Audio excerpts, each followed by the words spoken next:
What is up, everybody? It is Mike Man Dgba here, your coach of the West Bromwich Altaris, and we are back from a long hiatus, back in control of the West Bromwich Altaris, and we're back in the Dgba for Season 8.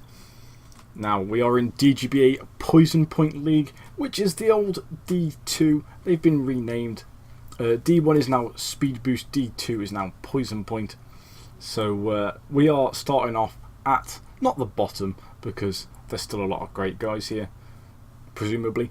I've only actually played, I think, 2 of the guys in this division this year, so it's going to be a very interesting year in terms of matchups, because it's a lot of people who I don't know, a lot of matchups I don't know, playstyles I don't know, and this, that and the other. Plus, I've got to get used to competitive Pokemon again. It has been a long time since I played competitive format.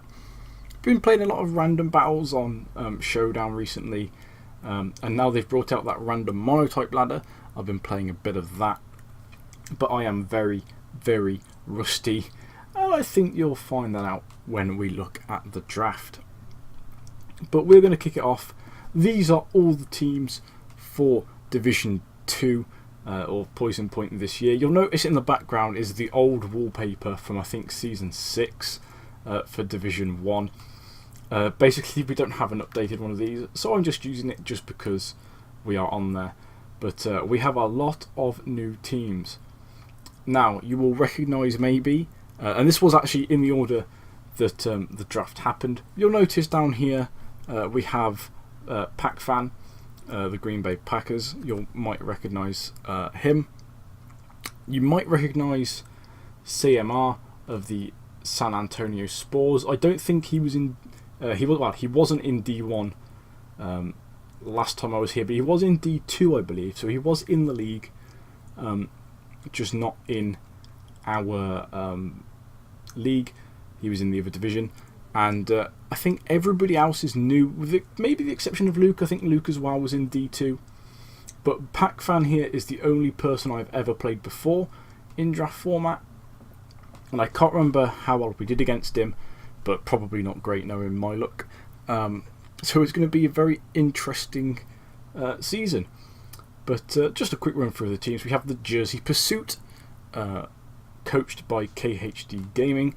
We have Detroit Red Wings, which is a late replacement of WolfTurds, replacing someone who got moved from Division 2 up to Division 1, because we had someone who just disappeared off the face of the earth right near the end of the draft.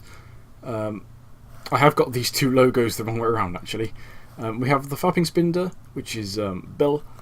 We have the Frost Cavern Frokies, coached by the One. We have Zabebes Flabebes, coached by ZBB or ZBB, probably ZBB. No idea, but shout out for probably name or like team name of the division this year. We have the San Antonio Spurs, coached by CMR. We have the Mistralton Swanners, coached by I think that's Blaik. I'm not sure how to pronounce everybody's names as well. We have the Killeraski Darkrise with Dark Soul.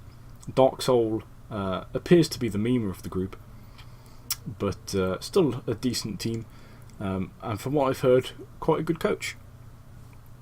We have the Vegas Golden Ducks, which is coached by Chryslord or Noah.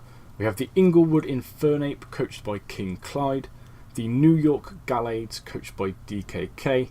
We have, of course, the West Bromwich Altaria, coached by myself. We have Sky Pillar Mystic, coached by Logan. The Denver Big Nuggets, coached by Luke. The Chelsea Sea Kings, coached by Aggronauts. And, of course, the Green Bay Packers, coached by Packfan. So we're going to move straight into our draft. We're going to go from the bottom to the top. So we're going to start off with our last pick and move up and up and up to our first pick. And our last pick of the draft, as you can see, we were, I believe that's 12th position out of 16. And our final pick of the draft, with pick 172 overall, was Wigglytuff. So we left our fairy until last. Not necessarily the best idea in the world, but there were various reasons why. So our Wigglytuff, he's going to be known as Guildmaster throughout the season. Of course, named after the Guildmaster Wigglytuff in Pokemon Mystery Dungeon, who was one of the best characters in the entire series. And Wigglytuff is mainly probably going to be used for some wish passing, but also has the option of running Stealth Rocks, running Heal Ball as a sort of small support alongside that wish pass set. And also does have that competitive ability, so we can potentially punish some web teams or a defogger. The other abilities we can run alongside competitive are of course Cute Charm and Frisk, but it's likely going to be competitive most weeks. Yeah, got a couple of quite slow mons this season, you'll see as we go through. So the team's a bit of a mess, I'll be entirely honest with you. What I should mention actually was for this draft, it was a free draft, so no points allocations at all. And there were actually a steal option in play, where basically you had your first 3 picks and they were secure, they were your mons no matter what happened. But for 4 to 11, every coach had a steal, and that meant that if someone you really wanted went, you could steal it from that coach, and they would then be on your team, and they would be safe for you then to keep. But you could forego your steal to potentially block that attempted steal. So say for example I had my first 3 picks, and then I wanted Wigglytuff as my 4th pick, but someone else in the league had also really wanted Wigglytuff, say Packfan had wanted Wigglytuff. He could go, I'm going to steal your Wigglytuff. I had the choice then to block it or to let it pass. If I blocked it, I then wouldn't be able to steal from anybody else in the draft, but my Wigglytuff would be secure. But then someone could try and steal one of my mons from later on in the draft. Or I could allow the Wigglytuff to go, I draft a replacement, and I still get to steal from someone later on. And of course, once you'd stolen, you wouldn't be able to block, so the rest of your team would be free game. You'll see, I'll mention later on, who, because I did get stolen from and I did then steal someone back. You'll see who that is in a bit, I will mention that. But when the mon that got stolen from me went, it changed my plan quite a lot. If I had the chance to go back now and decide whether to block or just allow the steal, I definitely would have blocked. Actually, if I went back now, I probably wouldn't even put myself in that situation in the first place. It was my 4th pick that got stolen. I definitely should have taken them in the first 3 picks. But when I started this draft, I just had no idea what I wanted to do. I didn't have any plan in mind. Next season, definitely going to get a plan in my head of what I want, because it will hopefully avoid any mess like this. But we're going to move on in the draft to our round 10 pick, which was the 149th overall pick, and it is Snorlax, the big boy. Mainly going to be used, I think, this season as kind of a special wall, but also you've got curse setups, you've got the option to toxic or whirlwind out anybody that's stalling or trying to set up. We have multiple ways of breaking them down. He is of course just a big boy. We have the potential to use immunity as a way of blocking just annoying mons like a Alola Mola or something along those lines from just toxicking everything and living forever. We have the immunity, we don't get toxic, they can't whittle us down. We have Thick Fat to stop any dangerous fire or ice types, and of course Gluttony if we want to do some curse berry shenanigans and just recycle and keep our health up. And Snorlax is a mon I've wanted to use for quite a while. Never got around to it, but just that HP mixed with that special defense and the attack is very nice, and is probably the 2nd best special wall on the team, Snorlax, which probably says a lot about how the team went in general. Our 9th pick, which was the 140th overall, was our steal, and we stole Doug Trio. Now I can't remember off the top of my head who we actually stole it from, I'll try and have a little look actually to see if I can find who I stole it from, because it would be good to know.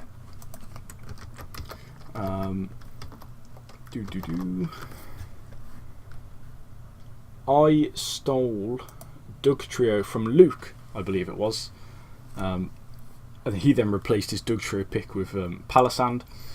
But yeah, so we were coming to the end of the draft. I wanted a ground type. I knew I wanted a ground type. I knew I was definitely going to get Snorlax. I needed a fairy. And there were no fairy types to steal because there were a limit on how many picks back we could steal. We could only steal if it had been in the last 2 loops round the entire draft. There were no fairy types left in there that I really wanted. Any that were available had like secondary types that we already had one of, or they just didn't really fit the team. And then Luke took Dugtrio, and I thought, you know what, that's probably the best we're going to get. It does have a very high speed, has a decent attack. Of course, gets Stealth Rock, which is very nice. We have Arena Trap this year. Arena Trap and Shadow Tag are unbanned for the season. Be interesting to see how long that lasts. And we also have it as our Z user. So what I'm hoping here is that sometimes we can catch something that doesn't want to be in against a Dugtrio. We can Arena Trap it in there. We can either get up the Stealth Rocks or we can kill it with a Z move. It's kind of here, Dugtrio, just to sort of kill something and then vanish in a way. I think a lot of weeks, if it does come, it will be going 1 for 1, maybe 0 for 1, maybe 1 for 0. I don't expect it to be getting multiple kills and sweeping. Hopefully it can get more than 1 kill. And we do have, of course, the advantage as well of being able to potentially counter the other team's sand setup. If someone brings a Tyranitar, we can bring a Sand Force Dugtrio, we can bring a Sand Veil Dugtrio. I believe Sand Veil is allowed. I don't see why it wouldn't be. I think it is, with everything else unbanned. So Dugtrio could be one of those specialist mons that comes to kill a specific mon. Or it can just come to be our Stealth Rocker and maybe get an Earthquake off or 2. It's going to be known as Hughes Paxi, of course named after my 3 boys in the league, Hughes, Packfan and Parksy. Hughes unfortunately not actually participating this season, but is still in the Discord group and talking with everybody. Pack, of course, is in our group. I believe we have him week 5. I think Blaik is our week 1 opponent, so we'll have to look into that. And Parksy is, of course, in Division 1. So hopefully we'll see him next season. I kind of doubt it though, unless he gets himself relegated, which is entirely possible. It is Parksy, but also he has been doing quite well in the last couple of seasons, so that'll be interesting to see. We're going to move on though, because otherwise this will go on for ages. And we have our round 8 pick, which was the 117th overall draft pick, and it is Silvally, the Scenester. Brings a defogger to the team, which was needed. Does also bring a lot of unpredictability to the team, because this season when we draft Silvally, we don't have to draft a type with it. We get every single variant of Silvally. We can bring a different one every week, and that opens up a lot of opportunities for us to bring things that people wouldn't necessarily expect. There are a couple of types we're missing. People might expect me to bring them the Silvally as that type to sort of take advantage of that hole that's missing. We can fill that. But also, if there's a certain type that someone is weak against, we can bring a Silvally of that type and just try and take advantage of that weakness. We can bring a Silvally of the same type of something that we've got, just to do the same thing instead of that mon. There's a lot of stuff that Silvally can do. We also have that Parting Shot, which is a great move. Just get in there, Parting Shot something, lower its attack, lower its special attack, get out of dodge, bring something else in that is more effective against that mon. And with the rounded stats, it is fairly bulky as well. Or it can be. It can be fairly bulky, it can be fairly offensive as well. Of course, only has that one ability, the RKS system, which does allow it to be any type we want.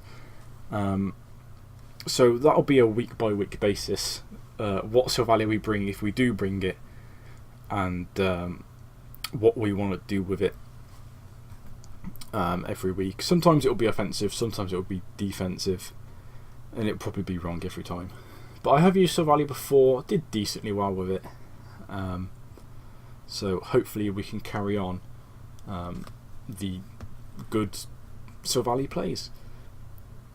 After that, round 7, pick 108 overall. We have Kartana, Linkin Park, because of course he gives you paper cuts. Kartana is an interesting one for me, because unless we use Sylvalia Steel, it is the only steel type on the team, and is widely regarded as not a steel type, just because it has that 4 times weakness to fire, very, very low special defense, decent defense, but not very much HP as well, hinders it. But it is fast and it does hit like an absolute truck. Of course, has that beast boost. Has the Z user on our team. It's the other Z user with Doug Trio, so we can get that Z Bloom Doom and just hit like an absolute monster truck. We can do Corkscrew Strike, or whatever it's called, the Steel Z move. We have the Dark one, you can do anything with it. It's going to break down most threats, or defensive threats on a team. There's not a lot that can stand up against Kartana if you bring the right moves. And of course it does also get defog, so you never know. We can always run utility Kartana with defog. Or even if we just don't have a 4th move for it, we just bring defog. Nobody expects us to use defog on the Kartana, get rid of some rocks or some spikes or something, and off we go. But really, I kind of just picked it up just because it was round 7, it was still available. It is a monster, I didn't want people using it against me, so I thought, why not take it?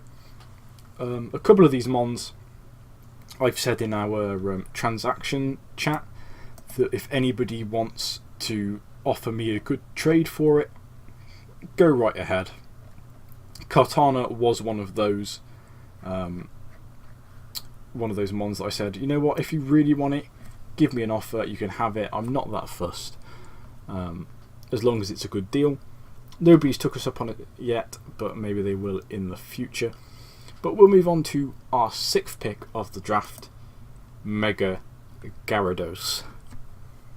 Going to be named Zero after non-zero, but of course with the Gyarados Y snuck in there, because why is Y in Gyarados? Nobody knows. But it is of course another wall breaker.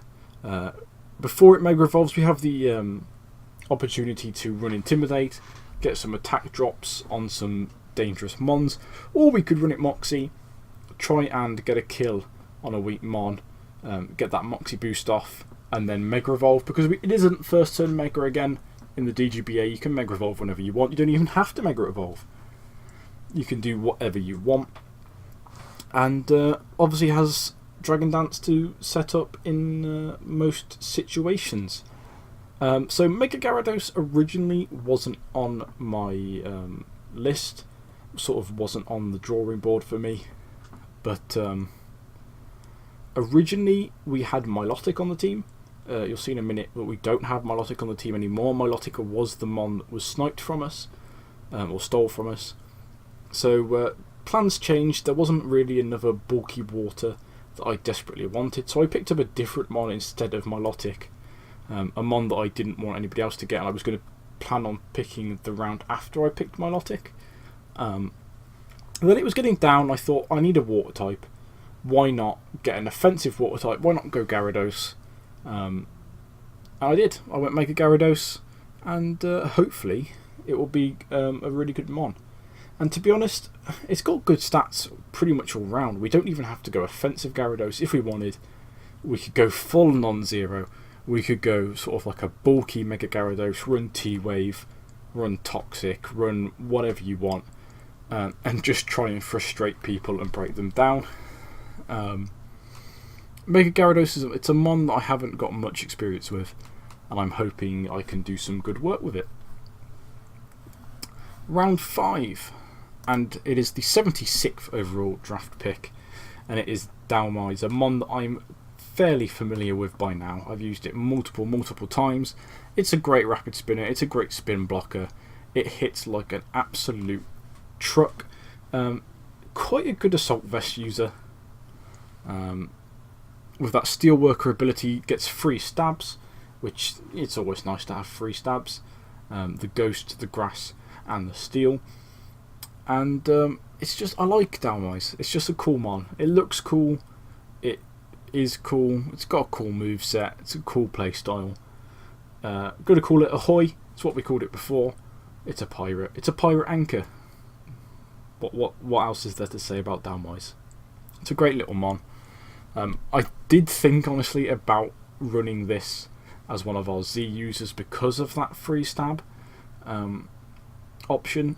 I just decided against it in the end because I think a lot of the times we will be bringing it more defensive and as a rapid spinner and spin blocker and stuff like that. But it's another very offensive, physically offensive mon, and it's joined by our round 4 pick, which is another very physically offensive mon.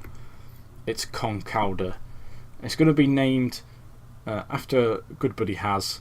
It's going to be called Bob the Builder because that's the name he used to call it. And Bob is here because I've always left the fighting type to the last pick, and I've always ended up with something like Primeape or Mienshao.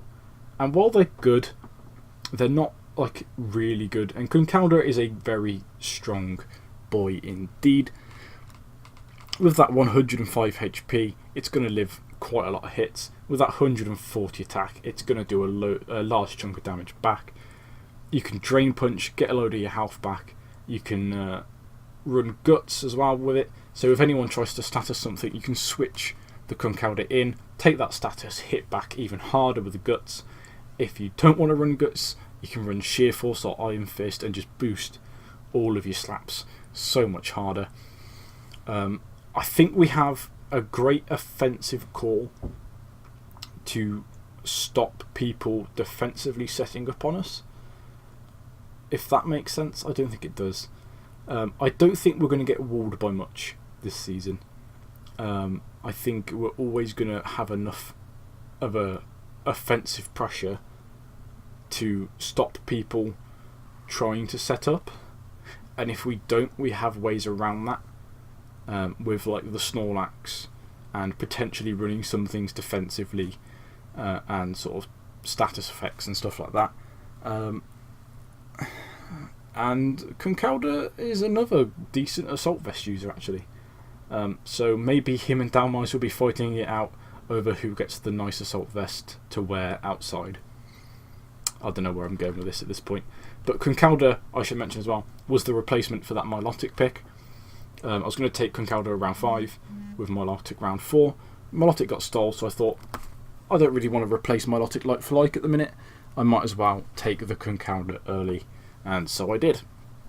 As we move up to our round 3 pick, which is something that I should have left until after the Milotic. 44th pick overall, Cresselia. Cresselia is our main special defensive wall on the team, which is a potential problem, but luckily most of its weaknesses, while not technically covered by Snorlax, they don't share a weakness, so that's good. The ghost weakness from Cresselia is actually countered by Snorlax, but the dark and the bug not so much, but there are workarounds for that. We also have Concalder, while not necessarily going to take a very good hit from a dark type, is going to be able to hit it back really hard with the fighting types. But Cresselia is here as a bit of bulk, potential stall breaker with taunts, toxics, thunder waves, the like. Can set up calm minds, potentially go for a late game sweep, or just not die, because you can also run moves with it, like it's got Moonlight and stuff like that to recover HP. Also has the potential to Trick Room, which while not something I thought of to begin with, is definitely something that I realised I could do at the end of the draft, because a lot of my mons are very slow. You've seen that as we've gone through. Conkalda is not the fastest boy. Dalmais, Snorlax and Wigglytuff are all slow, as are some of the other picks we've got as well that I can't think of off the top of my head, but I know we don't have the fastest draft. We don't have the best speed tiers, but Cresselia with Trick Room brings an option for us to try and bring Trick Room and try and beat someone that way. It's not a tactic I've ever really used. I think I've only ever brought Trick Room once to a draft game, and it didn't go well. And I remember, I think it was either in the TBF or the DUC, I think, that somebody bought, in fact it might have even been in Dgba a couple of seasons ago, somebody bought a Trick Room Hooper Unbound against me, and it nearly won them the game straight off the bat, just because I wasn't expecting it at all. And it played against me because I had a Galvantula, I believe, with sticky webs at the time. And I don't think I'd actually put the sticky webs up, and if I had, it could have potentially just blown the whole game for me. So hopefully we can take advantage of the Trick Room at some point in the season. It would work especially well alongside Wigglytuff, I think, with a competitive. If we get a Trick Room up, get Wigglytuff in on sticky webs, get that competitive boost, so we're really slow, but with the Trick Room really fast, with a plus ×2 attack, special attack, because Wigglytuff doesn't have the best special attack, but when it's at ×2 it's still going to be decent, in the right situations, of course. And also it's a ground immunity, it's got that levitate. There were a couple of types I was sort of worried about getting in the draft a little bit. One of them was ground type, one of them was ice type, and you'll see why with the next two picks, both of which are weak to both ground and ice. So I wanted to make sure I had protection against that. So Cresselia was my ground cover, Milotic was supposed to be my ice cover. It ended up being taken by the likes of Snorlax, and Silvally can be an ice resist with its typings and stuff like that. So it fits a role, Cresselia, in our team. It's basically the nurse. It's the sort of the thing that is going to keep everything ticking, hopefully. It's going to be able to wish pass. It's going to be able to moonlight. I've said that, actually. I've said wish pass. I'm pretty sure it can. Surely it can wish pass. I should really have checked this before I did this video, but I'm gonna have to check, because that's gonna bug me if that's not true. And I've said it. I'm like 90% sure, but I need to check, because I've said lots of things in terms of draft leagues and been horrifically off the mark. No, it can't wish pass. That's it. It can't wish pass at all. I'm talking absolute nonsense. But it does have moonlight, so it can keep itself alive. And also, it has Lunar Dance is the other move I was thinking of. So if Cresselia is low, and we have something else that's low and could potentially sweep and finish us the game, win us the game, we can Lunar Dance on Cresselia, bring back another threat, fully healed, with all of its PP and everything back.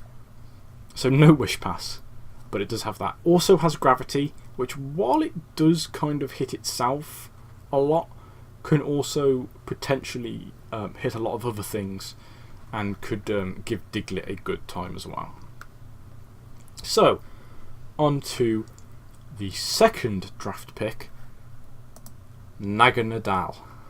Now, for those of you that were here I say last season, my last season, you'll know why this one is called Coach Oak, and it's because we drafted it and then traded it with Coach Oak for Weavile so he could have his poison monotype team. Now, I've noticed since that Naganadal is the only real special wall breaker we have, with that 127 special attack, which, to be honest, isn't necessarily a wall breaker. But with Beast Boost, it has the what's it called? The potential to be. Because if it can come in, it's very fast. If it can come in on something weak, get a kill, get that 1 times attack boost. Say 1 times, that 1 plus attack boost, so 1.5 times. You're then at 180, 190 special attack. And that's when it's going to do all the damage. It's also here just for Coach Oak nostalgia, because Coach Oak's gone. He's not here anymore. He's left. He hasn't died, but he's no longer with us. And that makes me sad. But we've got Naganadal here to remind us of him and keep him in our hearts. And that's about all I know for Naganadal. I know it hits hard. It doesn't have the widest of mood pools, but it's still fairly decent. You have the likes of Sludge Wave, you have Dragon Pulse, you have Draco Meteor, of course, you have Air Slash, you have Flamethrower, and I believe you have Dark Pulse. Dark Pulse can kind of cover that Psychic weakness, and Flamethrower / Fire Blast can cover that Ice weakness a little bit. So we have some options. And also, I thought Naganadal was kind of just too good to let go, if that makes sense. It got to round 2, so I thought I'd better take it, because someone else will, and they'll probably destroy me with it. And now, you might be looking at Naganadal as our round 2 and be thinking, he was 12th pick overall, who could he possibly have got for his round 1 pick that was so good? And the answer to that is we have El Capitan. We have Stunfisk. This is no joke. Stunfisk is our number 1 draft pick. He is our team captain of the West Bromwich Altarias for the Dgba Season 8. Yes, that's right. I took this guy 12th overall of the entire draft. 176 picks, and the 12th one was Stunfisk. And those of you that were watching in the DUC will understand that this guy is a monster, and if I had managed to team him up with Milotic, things were going to go down. Unfortunately, he lost his second in command. But he still has Dalmais, he still has some other good guys with him. They're going to put in the work. Stunfisk is going to be our tertiary special wall. Another good assault vest user, or if we don't want to run assault vest, we can do like a leftovers or something like that, and we can run stealth rock. With static and discharge, we have a very strong chance of paralysis. He can run toxic. We could run a cheeky little secret tech that I'm actually not going to say here because you never know. I might run it sometime in the season. And if we do bring it out, then it's going to be fun times. I'll tell you that right now. I don't know if the situation would ever come into play. It might do. And if it does, it'll be very fun. But some people, if you've got this far, you'll be going, why the hell has he picked Stunfisk round 1? Why didn't he pick something like a real pick? And the answer is, people were rushing me, and I hadn't looked, so I decided to have a laugh. It's my first season back. I'm going to try not to take everything so seriously. It probably lasts about 2 weeks and then I'll get angry. But we're not making any trades this season. I've established it now. Unless someone desperately wants one of our mons, then we might let one go. But we are not trading out of necessity this season. There is not going to be any situation where I go, this team isn't working, we need to make changes. The only reason changes will happen is because someone has come to us. And that might be a bad thing. But what can I say? It's what we're here for, is to have fun. So here is your West Bromwich Altarias roster for Season 8. It's only a 7-week season as well, which is another reason why I don't mind so much having Stunning Fisk as round 1. It's only going to be a 7-week season, plus playoffs, plus the final, because we're planning on ending the season just before everyone goes into their exams, so that people aren't having to juggle Pokemon and your education, because education wins there, and rightfully so. But I'll see you guys soon for week 1, which I do believe is against Blaik.